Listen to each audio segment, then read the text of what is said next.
about 10 days after 9/11, I went through the Pentagon and I saw Secretary Rumsfeld and Deputy Secretary Wolfowitz. I went downstairs just to say hello to some of the people on the joint staff who used to work for me, and one of the generals called me in. He said, "Sir, you got to come in. You got to come in and talk to me a second." I said, "Well, you're too busy." He said, "No."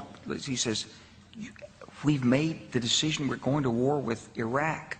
This was on or about the 20th of September. I said, "We're going to war with Iraq. Why?" He said, "I don't know." He said, "I guess they don't know what else to do."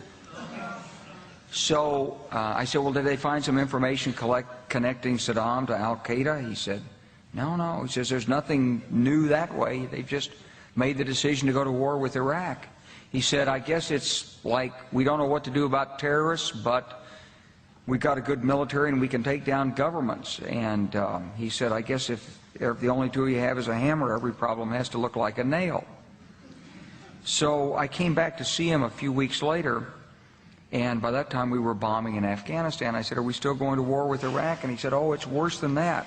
He said, he reached over on his desk, he picked up a piece of paper, and he said, I just got this down from upstairs," meaning the Secretary of Defense's office today, and he said, "This is a memo that describes how we're going to take out 7 countries in 5 years, starting with Iraq and then Syria, Lebanon, Libya, Somalia, Sudan, and finishing off Iran."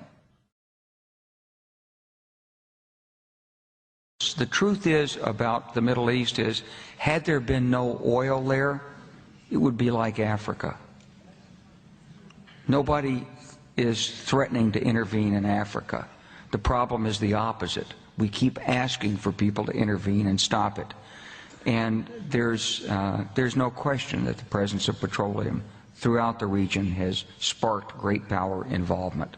Whether that was the specific motivation for the coup or not, I can't tell you, but there's always been this attitude that somehow we could intervene and use force in the region.